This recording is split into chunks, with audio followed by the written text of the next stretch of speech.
Chers fans de foot, chers téléspectateurs et téléspectatrices d'Apart TV, bonjour et bienvenue dans ce 50e numéro du Clubhouse de Dribble. Et pour cette 50e, pour cette émission spéciale, forcément, un plateau très spécial, un plateau exceptionnel. Alors, à mes côtés, collectionneur de maillots de football et visiblement aussi de pulls de couleurs douteuses, le journaliste Boris Saint-Jalm. Bonsoir Boris. Salut Marco. Tu vas bien ? Ça va super. Dernier week-end de football, championnat en tout cas. Oui, donc, fin de saison de BGL League et de promotion d'honneur, mais pas forcément dernier week-end de championnat, car nos invités que nous allons présenter dans un instant vont disputer un match d'appui. Et j'ai l'honneur d'inviter déjà Tim Flick à ma droite. Bonsoir Tim. Bonsoir. Donc, du CS Fola, le milieu offensif du Fola qui s'est imposé hier 2-0 face au champion Guy Ferdange. Félicitations. Merci. Et puis quelqu'un qui a subi la défaite et qui a eu quand même la délicatesse, la courtoisie et le courage de venir malgré la situation délicate à l'UN Kerjeng, c'est le coach Franck Rinaldo. Bonsoir Franck. Bonsoir. Comment ça va ? Écoutez, ça va, comme un lendemain de défaite. Donc surtout, au-delà de la défaite, il y a aussi la déception de ne pas avoir accroché le maintien directement. Mais face aux concurrents directs. Face aux concurrents directs, c'était un match avec beaucoup d'attentes. Dans mon rôle de coach, il faut vivre avec la victoire, avec la défaite. Et il faut savoir répondre aussi aux sollicitations, ça fait partie de mon rôle.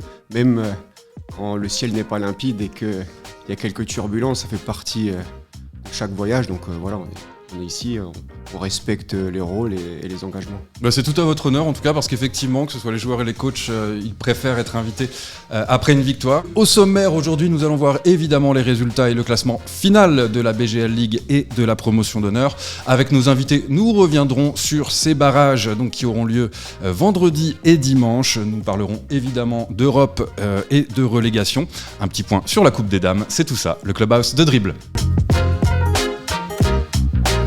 Et une fois n'est pas coutume, nous commençons par les résultats du week-end. En BGL League pour cette 30e et dernière journée, donc Monderkange s'est imposé 2-1 face à l'UN Kerjeng. Le Racing et Mondorf se sont quittés sur le score de 1 partout. Rosport a gagné face à Mersch, les faisant descendre, nous y reviendrons, 2-0. Pétange a perdu face à Chifflange 1-3. Le Fola s'est imposé face à Differdange pour leur deuxième défaite, donc 2-0. Wiltz n'a pas pu l'emporter malgré une bonne entame de match et s'est incliné sur le score de 2-3 face à Dudelange. Le Swift a maîtrisé son match face à Strassen 2-0. Enfin, la Jeunesse est allée s'imposer sur la pelouse du Progrès 3-1. Ce qui donne au classement, évidemment, les 4 premiers, ça ne bouge pas. Differdange champion devant le Swift deuxième, Dudelange et le Progrès Niederkorn, à savoir qu'il y aura une place européenne qui va probablement être dévolue à Luna Strassen. Et donc en bas de tableau, nous avons les 2 relégués. Il s'agit des 2 promus, le Mariska Mersch et le FC Chifflange, et donc les 2 barragistes qui disputeront leur match d'appui, l'UN Kerjeng et le CS Fola. Contre qui ? C'est ce que nous allons voir en regardant les résultats du week-end en promotion d'honneur, avec énormément de buts. Beaucoup de buts. Ouais. Je crois 33 buts en une journée, dont un 0-0. Regardons ce que ça donne. L'Avenir Begen a perdu 1-2 face au Berdenia Berbourg. Mamers s'est incliné 1-4 face au Blovijs Medernach. La Jeunesse Canard et l'US Ostert ont fait match nul 2 partout. Betambourg s'est incliné 4-5 face à l'US Rumlange dans un match au scénario dingue. Les Yellow Boys de Valleleur-Latour et le FC Cup Vormeldange ont fait match nul 0 partout. Tout comme Lorenzweiler et la Licentia Steinsel 1 partout.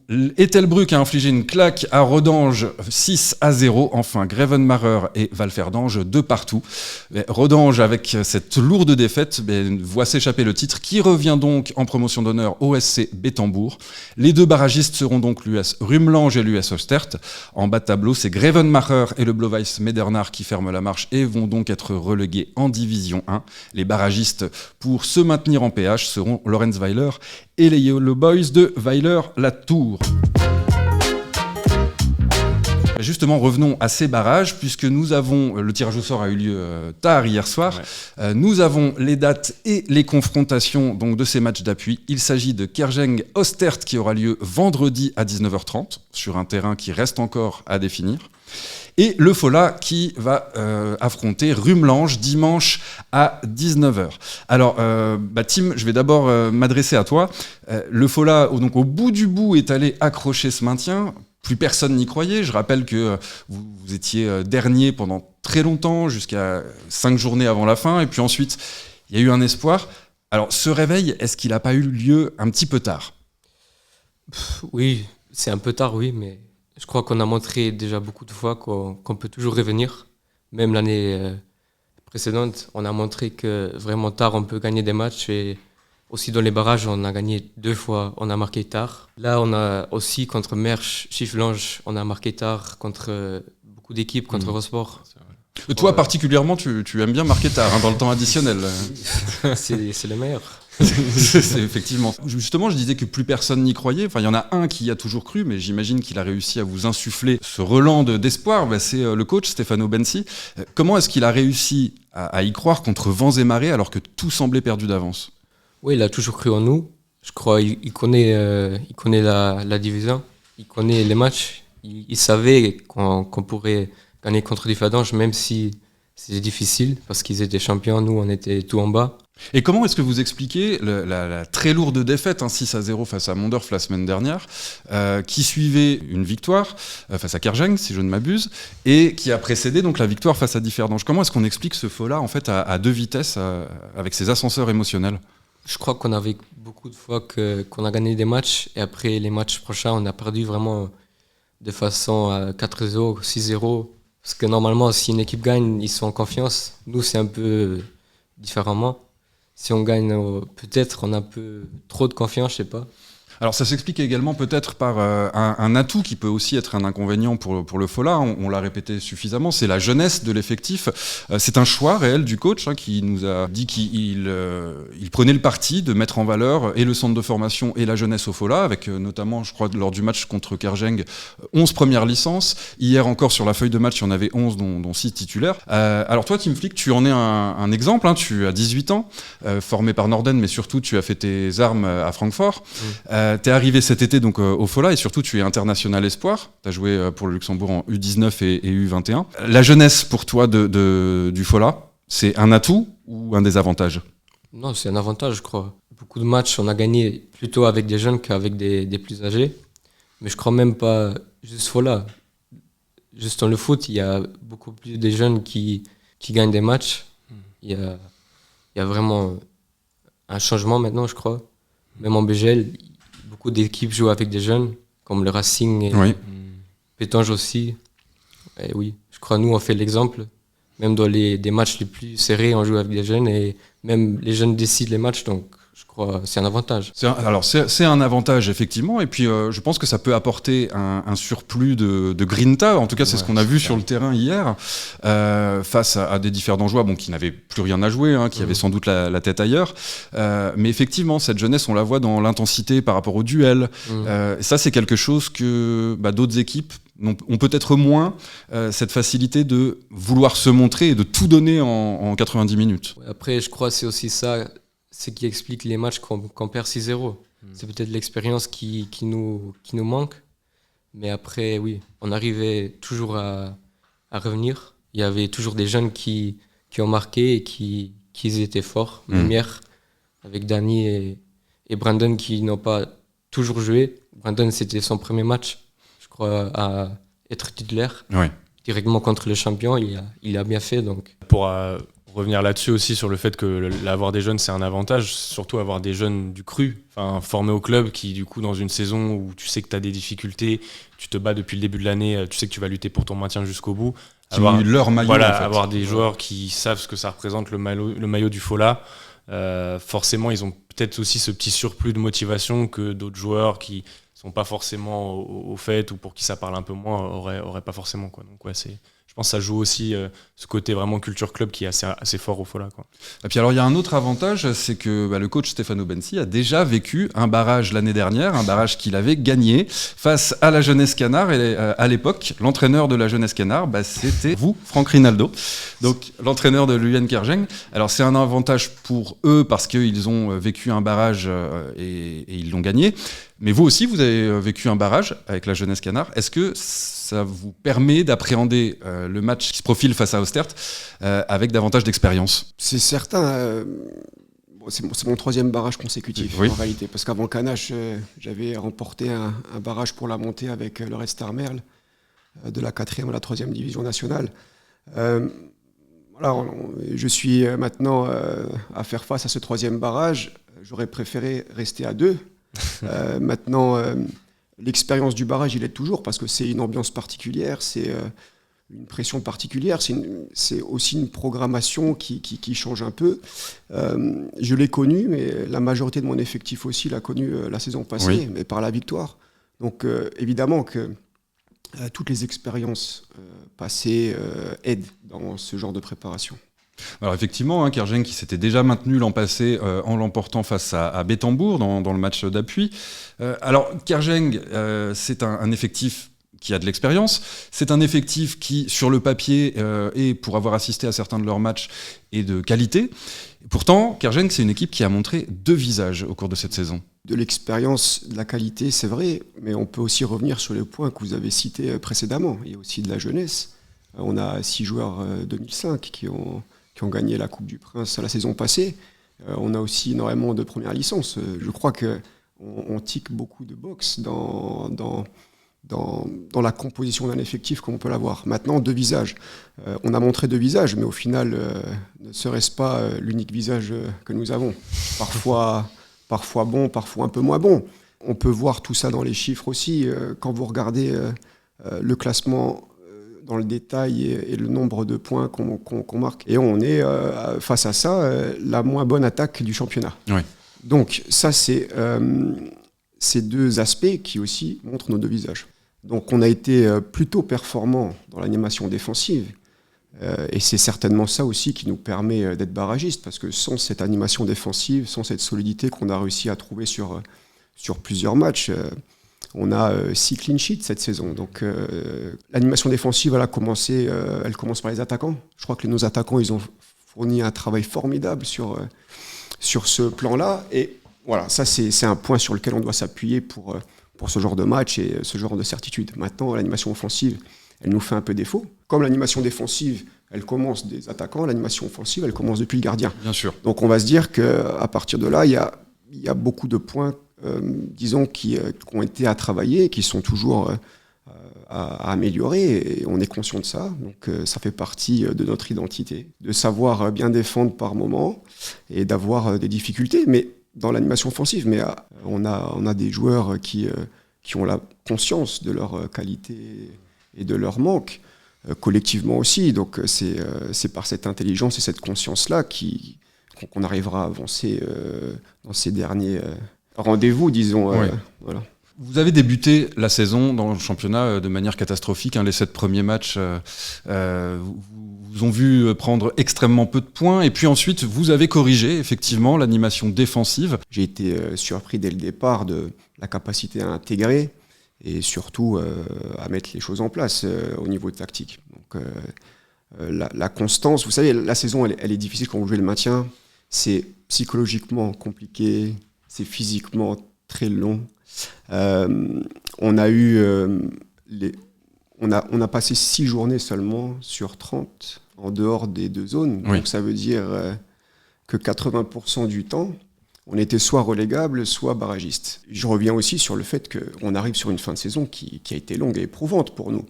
Donc voilà, sur cette série qu'on a conclue hier de 8 matchs sans victoire, oui, il y a aussi des matchs où on a été un peu malheureux. On a été malheureux à Pétange avec le 1-1, sachant qu'on joue à 10 pendant une mi-temps. Oui. On est malheureux au 2-2 contre Wiltz, au 0-0 contre Sport. Il y a des joueurs qui ont performé malgré cette déception. Donc on peut vivre avec la déception de cette place de barragiste parce qu'on avait notre destin entre nos mains hier. Il y a Idir Boutrif qui réalise la meilleure saison en termes de statistiques en BGL League. Noah Scheidweiler qui est l'un des meilleurs gardiens du championnat. Scheidweiler qui va peut-être être nommé meilleur gardien chez vous et il le mériterait. Dans le milieu, il y a Jules Faustier à 33 ans et Steph Lopez qui, si vous regardez, réalisent leur meilleure saison en termes de statistiques en BGL League. Donc, ça veut bien dire qu'on a réussi à tirer le meilleur de certains joueurs dans certains domaines spécifiques.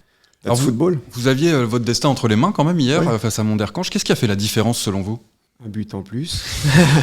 Il y a l'occasion en plus. 2 buts en plus. Vous savez... Vous y avez cru à 2-1 quand vous êtes revenu à 2-1? Honnêtement, oui, parce que dans la confusion, il y a aussi ces buts hors jeu. Même, ils sont bien sifflés, ils sont effectivement hors jeu. Mais il y a la tête de Christille sur le gardien à bout portant. On se dit à ce moment-là qu'à 2-2, évidemment que Monderkange peut commencer à trembler. Parce que déjà, à 2-1, ils avaient un doute qui s'est installé. Ce qui fait la différence, c'est si vous reprenez le deuxième but de Monderkange, qui est très très bien amené, d'Alouni sur la gauche avec un centre, deuxième poteau pour Clap. Faudra revoir les images, j'ai plus le minutage exact, mais on a la même séquence, avec sauf que le placement était là, mais le centre n'est pas arrivé, donc ça se joue à ça. Alors Tim, tout à l'heure je parlais de la jeunesse de l'effectif du Fola, mais il y a également des joueurs expérimentés, on pense à Jules Diallo, mais également à Klein qui a fait son retour, donc ça on peut saluer le retour du Capi, Julien Klein. Ça vous a fait quelque chose de le voir revenir sur le terrain? Ouais, je crois. En plus, c'était le match contre Kergeng. C'était un peu aussi la motivation du coach. Avant le match, il nous a dit faites-le pour lui. Parce que je crois qu'il lui manque 6 matchs pour arriver à son objectif. Il veut les faire encore et on doit rester en BGL pour qu'il le fasse. À Fola. Sinon, il le fait autre part, mais je crois qu'il ne veut pas. Donc, on doit rester. Et je crois que c'est un peu ça, la motivation, ce qui nous a donné aussi le surplus peut-être. Oui. En tout cas, on est très content d'avoir vu Klein donc revenir sur les terrains à Kergeng. Encore hier, il est entré en jeu. Qu'est-ce que vous attendez de vos joueurs lors de la rencontre face à Oostert? On les avait rencontrés en match amical en janvier. On les a rencontrés également cette saison-ci en amical en janvier. Donc, pour le coup, on avait rencontré et Oostert et Rumelange. Donc, 2 équipes qu'on avait déjà au moins eu l'opportunité d'aborder. Oostert, disons que c'est une équipe qu'on connaît bien. Depuis que le tirage a été fait hier soir, croyez-moi que l'équipe est déjà cadrée, donc on ne va pas se présenter là-bas avec du hasard et on prépare les matchs longtemps en avance. Et si vous regardez la profondeur de cet effectif, évidemment c'est un effectif de BGL. Il y a à toutes les lignes et quasiment à tous les postes. Donc hier sur le 11 qui emmène à Canache, il y en a que un qui n'a pas connu la BGL League, un jeune défenseur central, mais tout le reste a connu. Et embarqué sur le banc hier, donc un effectif de qualité, un effectif qui voudra évidemment jouer sa chance. Par contre, c'est un effectif qui est très très joueur. C'est une équipe qui est joueuse parce que si vous regardez, ça détonne un peu. Elle finit meilleure attaque du championnat de PH, mais elle a encaissé 3 buts de plus que nous, en finissant 4e et nous 13e. Ouais. Ça promet comme match, il y aura du spectacle certainement, on est face à une très très bonne attaque et en face, on sait qu'on a une défense qui est solide, donc à nous de faire le jeu. Alors il y en a qui vont avoir un peu moins de kilomètres à parcourir, c'est le Fola et Rumelange qui vont s'affronter, qui sont un peu plus proches. Dans ce genre de match où en fait se joue le destin de tout un club, voire de tout un peuple, souvent on peut assister à des débats qui sont un peu verrouillés, aucune équipe ne voulant se livrer. Alors je ne sais pas qui veut prendre la parole. En fait, comme tu l'as dit Marco, c'est super important de préciser qu'en fait c'est une finale. Le dernier match de ta saison, et ta saison elle se joue sur ce match-là. Donc forcément dans l'appréhension, je pense que Franck pourra aussi nous l'expliquer très bien, mais dans l'appréhension que les joueurs peuvent avoir aussi, et lui en tant que coach de cette rencontre, tu sais que tu joues ta saison sur 90 voire 120 minutes, donc forcément pour les acteurs, ça peut être aussi compréhensif qu'il y ait au départ une certaine appréhension, que les 2 équipes se livrent pas trop. Après, je pense que aussi au vu des scénarios qu'on a vus la saison passée, tu vois que en fait tout est possible dans ces matchs-là. Il peut y avoir beaucoup de buts. Est-ce que tout est possible dans le football? J'ai envie de dire que tout est possible dans le football. J'ai l'impression. Exactement. Que jusqu'à la dernière minute, tu peux revenir. Le Fola l'a fait la saison passée. Moi, je pense que c'est des équipes qui sont d'un niveau sensiblement similaire. Voilà, notamment, je pense, au Oostert, qui, comme l'a dit Franck, est une équipe de BGL, en vrai, un effectif de BGL. Je pense qu'on va avoir des belles oppositions. Je pense que ça ne va pas être si cadenassé que ça, parce qu'on a des équipes qui, malgré tout, ouvrent le jeu. On a un championnat où c'est assez offensif, il y a beaucoup de buts. Donc, même si c'est des matchs particuliers, je pense que ça ne dérogera pas trop à la règle, comme on l'a vu par le passé. Vous, Franck, sans dévoiler votre plan de jeu, évidemment, à vos adversaires, mais vous avez prévu quelque chose de particulier ou vous comptez faire votre jeu de toute façon, quel que soit l'adversaire? À la première question, je répondrai oui, et du coup, sans préciser, pour ne pas dévoiler le plan de jeu. Évidemment. Donc oui, on a prévu quelque chose de particulier. Dans la préparation d'un barrage, vous savez, quand vous jouez le maintien, en réalité, tous les matchs, moi j'ai eu la sensation qu'on les a préparés, pas comme des matchs de barrage, mais de la même intensité et de la même importance. Parce que tous les points comptent sur un maintien, donc maintenant la préparation ne va pas changer. On a tendance à dire, et je crois que c'est juste, de jamais changer trop les habitudes quand il y a un match qui peut sembler comme c'est exceptionnel parce que ça sort du lot, c'est en dehors du championnat et donc c'est comme une finale de coupe, mais pourquoi changer des habitudes ? C'est dans la profondeur tactique, peut-être qu'il y aura des ajustements. Le choix des hommes, c'est possible aussi. Donc, moi, je crois que le plus important pour un coach, c'est de vouloir maîtriser son sujet. Parce qu'il y a 90 minutes déjà à jouer, et si on va à l'abordage sans un contour très défini, très solide, c'est pas dans ce genre de match-là où il faut être folklorique. Ouais. Non, justement, il faut savoir maîtriser, il faut savoir chaque joueur dans son rôle, ce qu'il a à faire dans chaque situation. Mais encore une fois, au niveau BGL, en réalité, c'est ce qu'on attend de chaque joueur à chaque match. Alors, Franck Rinaldo nous parle du choix des hommes. Y a des choix qui peuvent être faits un peu par défaut s'il y a des blessures. On en est où de l'effectif du Fola, Tim ? Parce qu'on a vu Jules Diallo sortir. Vous l'avez remplacé d'ailleurs ? D'abord, il y a André qui ne peut pas jouer, Oui. parce qu'il est suspendu, je crois. Oui, Diallo, je ne sais pas si ça va aller. Il ne sait pas encore lui-même. J'espère. On espère tous, je crois. Oui, c'est un joueur important de l'effectif. Oui, pour revenir sur la structure de la finale, avec tous les éléments qu'on a annoncés, il y a aussi un élément à prendre en compte, c'est que vraisemblablement, c'est une feuille de match à 16 joueurs aussi pour le barrage. Donc comme en coupe. Exactement. Donc l'article dit 4 changements maximal pour tous les matchs qui sont entre divisions, disons, d'étage supérieur ou inférieur. Exactement. Donc, c'est pas marqué 16 plutôt que 18, mais c'est marqué 4 changements maximal. Donc, moi, je peux bien comprendre le souci d'équité de la fédération, et c'est son rôle, et elle a tout à fait le droit. Par rapport vous voulez dire à la profondeur de banc et au nombre d'effectifs. On est encore sur des feuilles de match à 16. Maintenant, nous, on l'a vécu en coupe, mais comme toutes les équipes de BGL League, quand on est habitué à jouer avec une feuille à 18 et revenir à 16, c'est compliqué. Donc, je crois que sur des matchs de finale de coupe ou de barrage, encore plus de barrage, on est amené à peut-être jouer 120 minutes et c'est justement dans ces matchs-là qu'on aurait besoin de plus de changements. On a moins de joueurs disponibles. Ouais. Et alors, s'il y a une équité à faire, peut-être la faire sur les échelons plus inférieurs, mais sur un match barrage PH-BGL, je crois qu'il n'y a aucune équipe de PH qui s'offusquerait d'avoir 2 joueurs de plus, au contraire. Donc voilà, c'est une contrainte à prendre en compte. J'aurai aussi la confirmation dans les heures à venir. Et une lourde tâche pour construire la feuille de match, du coup. Voilà, c'est 2 joueurs de moins, c'est beaucoup. Parce que ça veut dire que tous les postes ne sont pas couverts. Ils ne le sont déjà pas à 18, mais on arrive quand même à se brouiller exactement, à couvrir. À 16... c'est impossible, avec un gardien en plus. Voilà, au vu de l'enjeu, 16, c'est vraiment court. Oui, la fois où j'avais parlé avec Jeff Strasser, qui m'expliquait que pour lui c'était une hérésie en fait de proposer une feuille à 16. Lui en plus à ce moment-là, il était encore engagé en championnat pour savoir dans la lutte à l'Europe. Et on connaît l'effectif du Progrès, voilà, ils ont beaucoup de joueurs, beaucoup de profondeur, mais quand tu es à 16, ça veut dire que déjà tu as des joueurs qui vont enchaîner, lui à ce moment-là avec le Progrès, des joueurs qui enchaînaient des matchs tous les 3 jours. Et tu peux pas faire beaucoup tourner ton effectif, en plus finale de coupe, demi-finale et finale de coupe enchaînées. Pour le coup les coachs je pense sont tous d'accord, ça offre moins d'options tactiques, et puis s'il y a une blessure, un problème, un pépin qui arrive, tous les postes sont pas couverts, et ça c'est un vrai problème, quoi. Oui, parce qu'au-delà de l'enjeu, on pense aussi à l'intégrité physique des joueurs. Hein. Là, on en est donc à l'issue de la 30e journée, encore un match qui aura lieu alors fin mai pour vous, début juin pour le Fola.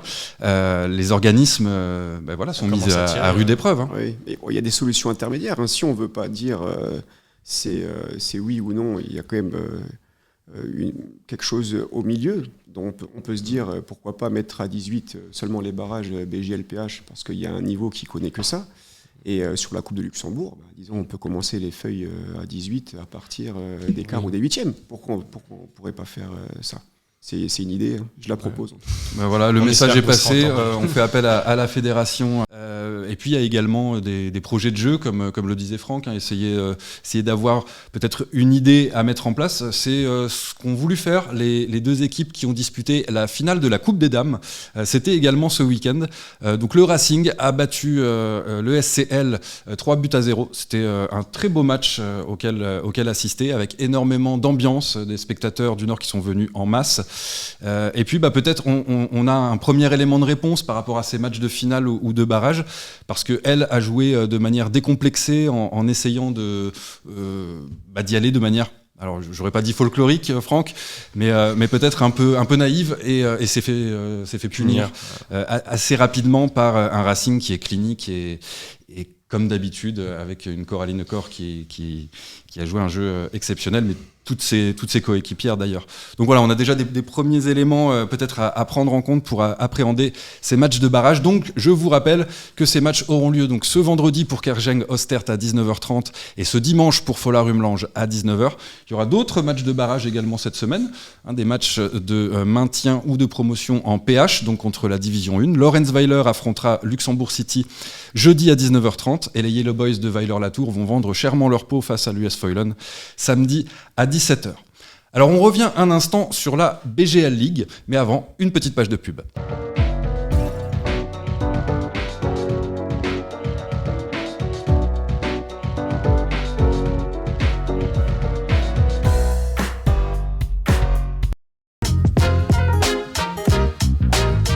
On a un sixième, Luna Strassen, qui pourrait être, en tout cas en tout état de cause à l'heure actuelle, jouer la Conference League.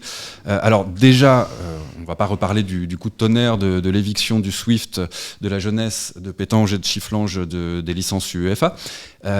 Mais Strassen en Coupe d'Europe, c'est assez inespéré. Déjà c'est une première, enfin ce serait une première, ce serait une première dans l'histoire du club, donc déjà c'est historique pour eux. Et c'est vrai que c'est un peu inespéré. Bon, voilà, sur la fin de championnat, il y avait clairement les 4 gros qui se dégageaient, qui étaient censés normalement participer à la Coupe d'Europe la saison prochaine. C'est une Strassen qui bénéficie des petits problèmes, des petits soucis du Swift et de la jeunesse. Et puis en plus, ce qui est encore plus incroyable, c'est que sur le scénario de la dernière journée d'hier, il se qualifie potentiellement pour un but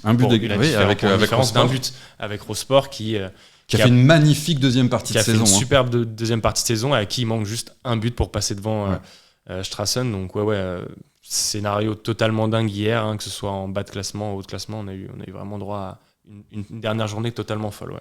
Alors en bas de classement, donc nous avons les relégués, on le disait en préambule de l'émission. Il s'agit des 2 promus de l'année dernière, le Mariska Mersch et le FC Chifflange 95. Ils font l'ascenseur, ils font le yo-yo entre la PH et la BGL League. C'est si dur que ça de monter et d'avoir le niveau ? Historiquement, oui. Enfin, c'est factuel. Tu vois bien les équipes qui montent. Il y en a souvent au moins une des deux qui fait l'ascenseur. Sur cette saison, je pense que c'est peut-être un petit peu plus surprenant. Je pense à Chifflange notamment, où au début de la saison, on se disait... alors, il y a toujours les 2 écoles, on en a déjà parlé. Ils avaient quand même changé beaucoup de leur effectif. Mais là, pour le coup, il y avait quand même un vrai saut qualitatif, moi je trouvais en tout cas, et qui laissait à penser que ils allaient normalement se maintenir peut-être dans le ventre mou. Ils avaient fait une bonne entame de saison. Le Mariska Mersch aussi a fait une entame aussi plutôt honnête. Après, je veux dire, Mersch avait fait le choix pour le coup de rester sur un effectif et sur son ossature de la promotion d'honneur. C'est là aussi que tu te rends compte que il y a un gap de niveau en vrai entre les 2 championnats. Qui est une différence de niveau, disons qu'on la connaît, la BGL League. Elle est plutôt hétérogène. Il y a le très très haut et ensuite le reste. Donc il y a 2 championnats en un. Concernant les relégués, Mersch, en réalité, ils finissent relégués avec le 2e meilleur buteur du championnat. Ouais. Chifflange, ils sont relégués avec un recrutement XXL et on peut s'attendre à quelque chose de différent. Et au final, on voit que ça ne marche pas. Donc, ça, c'est le football. On peut gagner et perdre de 1000 façons différentes. Et ça le prouve encore. Mais c'est vrai aussi pour notre cas à Kergeng. Donc, on nous a annoncé 16e sur 16 en début de saison par votre quotidien il y a eu un gros turnover, un gros mercato chez vous, donc c'était peut-être vos ex-collaborateurs qui ont eu la délicatesse de nous prédire 16 sur 16. En tout cas, on leur a montré qu'ils ont eu tort.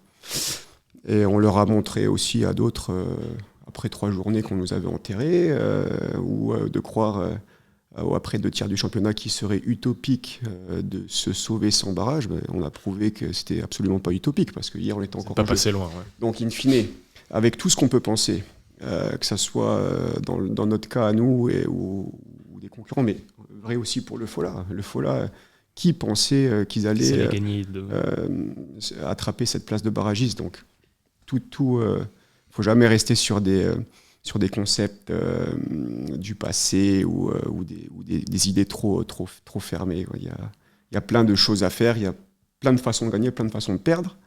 Et la BGL, elle l'a montré encore une fois cette année. Mersch, comme Chifflange, ne disposait pas forcément non plus d'infrastructures qui sont au niveau, par exemple, du Fola ou de Kerjeng.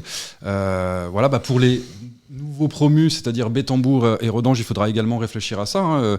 Bettembourg, par exemple, qui joue sur un terrain synthétique, donc ce serait le premier terrain synthétique depuis quelques années en BGL League. De mémoire, le dernier, c'était l'USH. Je ne sais pas s'il y en a eu entre. Je crois pas, non. Mais voilà, je crois que ça gênera 15 clubs sur 16.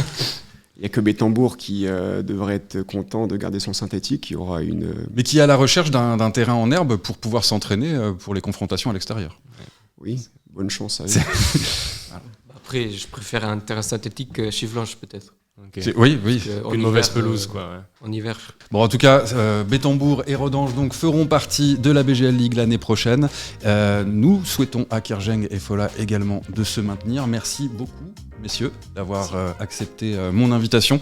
Franck, merci. Bon courage donc pour le match de vendredi. Merci beaucoup. Tim, peut-être un petit but. Parce que là, tu n'as pas marqué les dernières rencontres, donc. Ouais. Un petit but qui ferait du bien. ça ferait du bien. Pour le match dimanche, nous vous souhaitons une excellente semaine. Merci beaucoup de nous avoir été fidèles. Allez, bye bye. Ciao. Merci.